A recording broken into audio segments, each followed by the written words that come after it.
What really happened between Tupac Shakur and the Notorious B.I.G?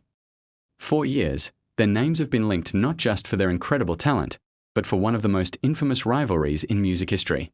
It's a story of friendship, betrayal, and a coastal beef that shook the foundations of hip-hop. But where did it all begin? Let's rewind. Before the beef, Tupac and Biggie were actually friends. Biggie, the up-and-coming lyrical genius from Brooklyn, looked up to Pac, who was already a global superstar. They performed together, hung out, and you can even find old footage of them freestyling, just having a good time. Pac was like a mentor, offering Biggie advice and showing him the ropes of the music industry. It seemed like the beginning of a powerful alliance between two of hip-hop's brightest stars. Then came the Quad Studios shooting in 1994. Tupac was shot 5 times and robbed in the lobby of a Manhattan recording studio.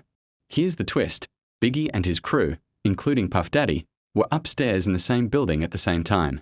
Pac survived, but he was convinced that Biggie and his team had set him up. He felt betrayed by the very people he considered friends. From that moment on, everything changed. This incident ignited the infamous East Coast versus West Coast rivalry. Tupac, now signed with Death Row Records in Los Angeles, felt the entire East Coast scene, led by Bad Boy Records, was against him. He released the explosive diss track Hit 'Em Up, directly targeting Biggie and Bad Boy. The lyrics were personal, aggressive, and left no room for interpretation. The friendship was officially over, replaced by open hostility. Biggie responded more subtly with tracks like Who Shot Ya?, which many believed was a direct taunt to Tupac, although Biggie always denied it. The tension escalated, fueled by the media and the industry. It wasn't just about two artists anymore. It became a symbol of a larger cultural divide in hip-hop.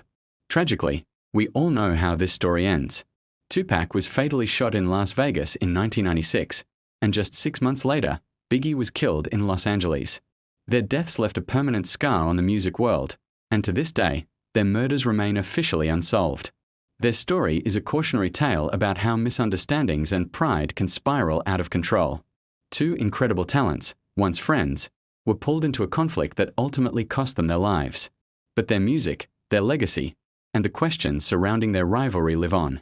What do you think? Was it all a misunderstanding, or was the betrayal real? Let me know in the comments. Thanks for watching, and if you want more deep dives into music history, make sure to subscribe.